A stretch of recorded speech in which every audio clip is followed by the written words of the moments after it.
Pertumbuhan ekonomi Indonesia tumbuh 5,04% pada kuartal 3 tahun 2025 dengan konsumsi rumah tangga menjadi salah satu penopangnya. Namun di tengah angka yang terlihat positif, pertanyaan mengemuka soal siapa yang sebenarnya yang menikmati pertumbuhan ini dan berikut informasinya. Badan Pusat Statistik atau BPS mencatat ekonomi Indonesia pada kuartal ketiga tahun 2025 tumbuh sebesar 5,04% secara tahunan year on year, naik dari kuartal sebelumnya yang berada di angka 4,95%.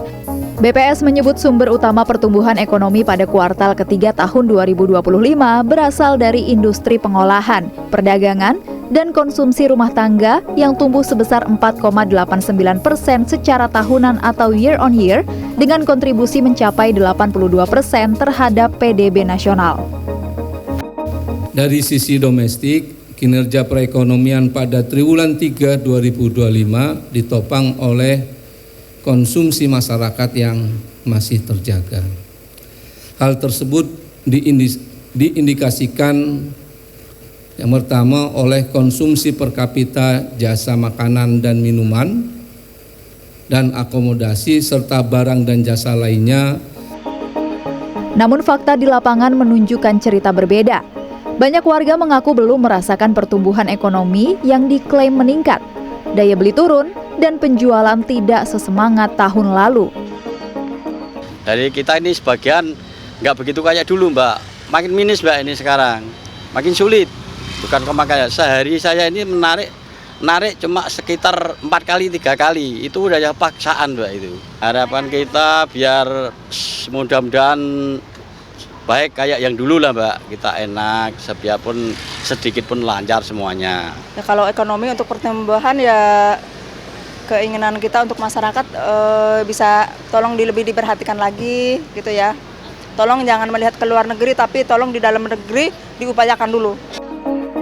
Tak hanya masyarakat yang berpenghasilan rendah, pekerja kelas menengah di kawasan perkotaan juga mengaku mulai terdesak oleh biaya hidup yang tinggi dan penurunan daya beli. Kalau saya lihat sih pertumbuhan ekonomi memang agak naik, tapi nggak berimbang terhadap penyerapan tenaga kerja ya. Karena saya melihat sekilas beberapa perusahaan malah melakukan PHK massal. Menurut saya semenjak demo kemarin daya beli masyarakat terutama di e-commerce, saya lihat karena saya di sektor e-commerce kerjanya, saya melihat ada penurunan yang cukup signifikan, yang dimana yang biasanya tahun lalu itu mungkin bisa dianggaplah let's say di angka 1 juta, ini turun menjadi tinggal 600.000.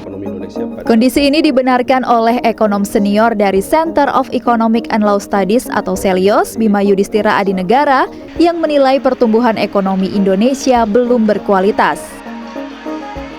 Ekonomi Indonesia pada kuartal 3 2025 ini masih underperform atau belum optimal. Kalau dilihat dari komponen terbesar konsumsi rumah tangga itu tumbuhnya masih di bawah angka 5%. Jadi artinya masih banyak PR dari sisi daya beli masyarakat, lapangan kerja, biaya hidup, terutama juga kebutuhan pokok yang akhirnya membuat inflasi dan menekan dari sisi kelompok menengah.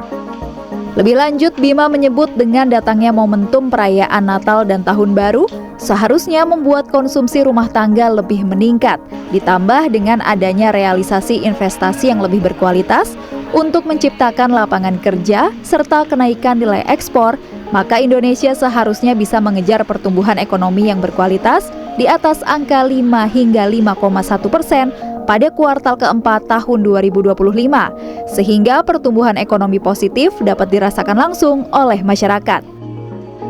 Rilis data BPS menyatakan bahwa pertumbuhan ekonomi Indonesia di kuartal ketiga di tahun 2025 ini tumbuh lebih tinggi jika dibandingkan dengan kuartal yang sama pada tahun 2024. Dan salah satu faktor penopangnya adalah konsumsi dari masyarakat. Kami menanyakan langsung kepada warga apakah memang kue ekonomi atau pertumbuhan ekonomi ini dirasakan langsung oleh mereka. Namun ternyata sebagian besar menyatakan bahwa pertumbuhan ekonomi yang positif ini masih belum dirasakan oleh masyarakat masyarakat, terutama kalangan masyarakat kelas bawah. Tentu saja ini menjadi pekerjaan rumah bagi pemerintah untuk bisa menyamakan antara data dengan fakta di lapangan. Sufiani Tanjung, Warsa, Jakarta.